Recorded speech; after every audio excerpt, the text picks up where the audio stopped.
Pistorius EMN-12. That's the manufacturing date or the serial number. Okay, this is not included. So we have a block of oak in the back for supporting, and I'll open this up here.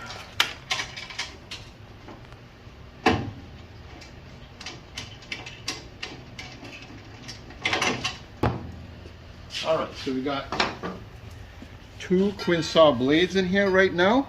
Okay, actually these are in good shape, and that's that. So I have a bunch of these. I think I'm going to include all that. I have about, and I'll include those for you. All right, here's the foot pedal.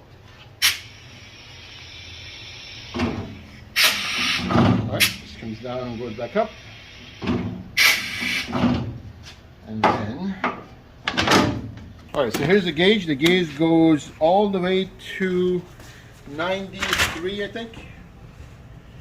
Yep, the gauge goes to 93. And here's the stop. So it's a manual stop.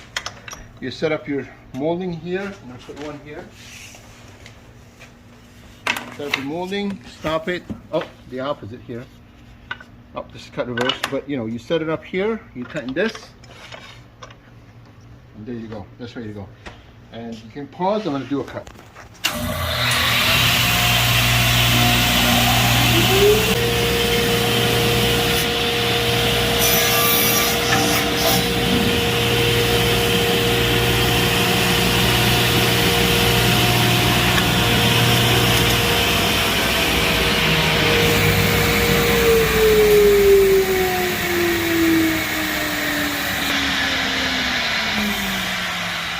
What else do you need to do here? Alright, you got chip breakers here. These are all included. You got the wrench to loosen the blade. These go with the chip breakers. These are 2 extra. The machine already has its own, so if you use that, you don't need this. And that's it. That's what's included. And you have 2 sets of blade in the machine.